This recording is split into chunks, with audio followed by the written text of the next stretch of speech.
Ariel Helwani in Chicago, Illinois, alongside the reigning, defending UFC middleweight champion Robert Whittaker, who meets Yoel Romero this Saturday for the second time at UFC 225 at the United Center here in Chi-Town. Robert, it's good to see you. How are you? Yeah, I'm good, mate. It's good to be here. How long of a journey is this from home? Like 21 hours, 22 hours. Yeah. Direct? No, I have to go to Dallas first, and then from Dallas to here. When did you get here? I got here about a week and a half ago. So I give myself 2 weeks to acclimatise and adjust and get over the jet lag. Do you feel like you're adjusted?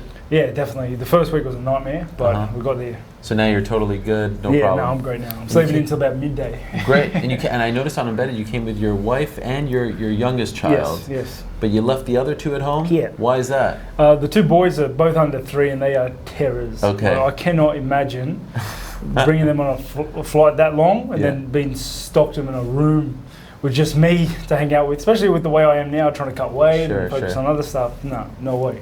And so the daughter is 4 months old. Yes. How was she on the plane? Because I can't imagine doing that with a 4-month-old either. She was great. The whole trip she's been great. You know, at that age, all they do is eat, sleep, and poo. Yeah. So yeah, it's really good. No problems. And is she adjusted to the time as well? Because that could be a nightmare too. Do babies have jet lag? Like they just eat, do their sleep thing whenever they want anyway. Like, same room as you, or do you have your own room? Yeah, same room. Interesting. Wow, you're a real trooper. You're a champion father and champion fighter. No, it is what it is. Like and they don't disturb me. Like I can't be disturbed by my family. I feel good. Of course. Last time we saw you was 11 months ago in terms of fighting.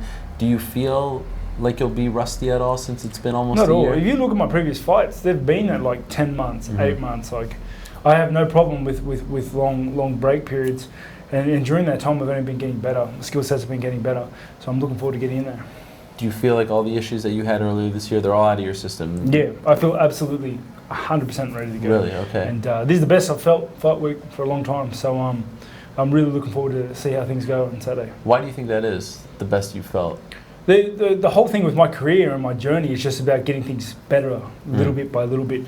And during this this period off, I've had a lot of time to just focus on doing the right things. And honestly, regardless of the result, what happens on the weekend, I know I've ticked all the boxes and I'm doing all the right things.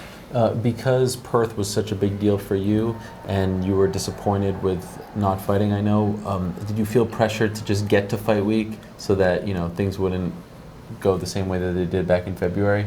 No, not at all. No. Not at all. The thing is, like, consistency in the program is what has built my success.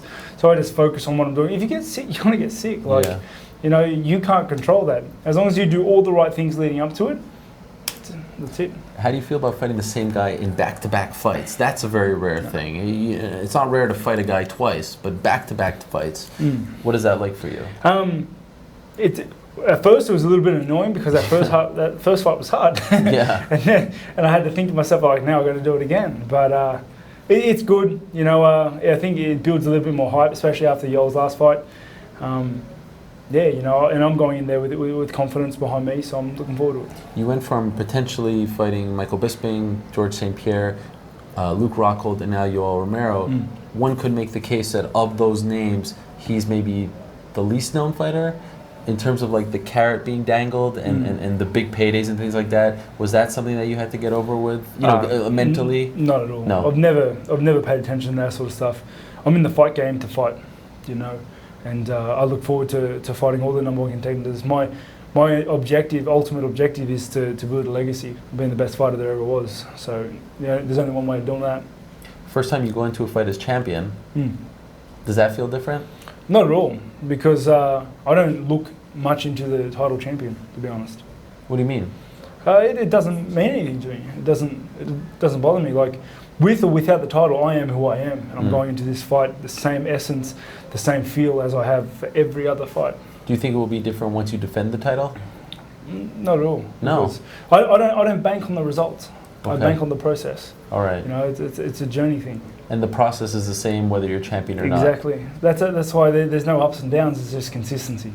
Wow, this is great. This is great self-help stuff. I don't know. Did you come up with this by yourself, or did someone? My corners are also my mentors. My business partners as well, and we all work together. And like I said, it's a process of getting here. I've had my ups and my downs, and I've had to learn things the hard way. But I'm in a good place. Do you feel like you get the respect that you deserve in this sport?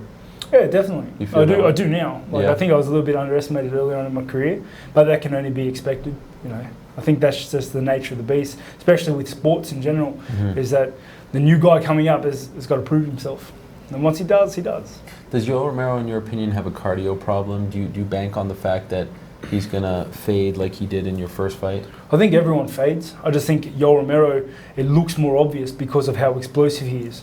I don't think he has got a cardio problem at all. A lot of his finishes come in the later rounds. You know, so yeah, I'm definitely got it. Someone that explosive and that strong and built like that isn't meant for a marathon. So I've got to take him there. We're a long ways from Australia, yet it feels like June 9th in Chicago is the biggest night in the history of Australian MMA because not only are you headlining as champion, but also Tai Tuivasa and Megan Anderson. What an amazing thing! Yeah.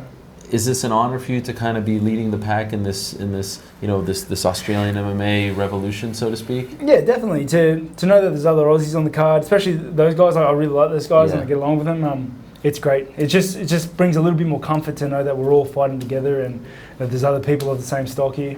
Have you ever done a shoey before? I will no and never will I. How does he do it? And especially when I found out that they spit in it too. It's tight. He's ballsy. Have you ever seen him do it?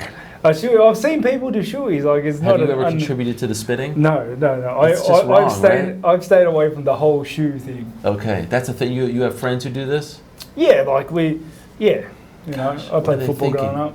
Yeah, but you've never done it. No, and you will never do it. And I will never do a shoey. If you all win on Saturday, you do a group shoey? Nah. No. Depends how pissed I am. Yeah, that's right. You draw the line at that. No, I really do. I can't even fathom doing something like that. I know, and he doesn't mind the spit too. Yeah. That's the thing that blows my mind. I think what's good about Ty is that you either love him or you don't. Sure. You know, and he doesn't care. Right. It's amazing. Yeah, it's great. Do you envision a specific way that this fight ends? Are you the kind of person who likes to think about that sort of thing? It's hard to say. You know, I'm preparing myself for a 25-minute war. He was a hard dude to put away the first fight. I'm going to try and put him away the second fight. You know, not that I wasn't trying the first, but he's tough. He's tough, and he's been there. He's been there for the length of 25 minutes before. So we'll have to wait and see. Last question. You know, we just passed the 2-year anniversary of Michael Bisping beating Luke Rockhold. That was at UFC 199, and ever since then, the middleweight division has kind of been completely in flux. Do you look forward to maybe being that stabilizer, the guy who holds the belt for a long time like Anderson did, and bring a bit of normalcy to this division? Oh, I'm starting my reign. Like, I'm starting my legacy here. You know, I'm young. There's no ceiling for me just yet. So, and I'm getting better every single time I get in there. So who knows where this path takes me, you know, and who knows where I'll stop. Thank you, Robert. Appreciate it very much, and best of luck to you on Saturday. No, thank you.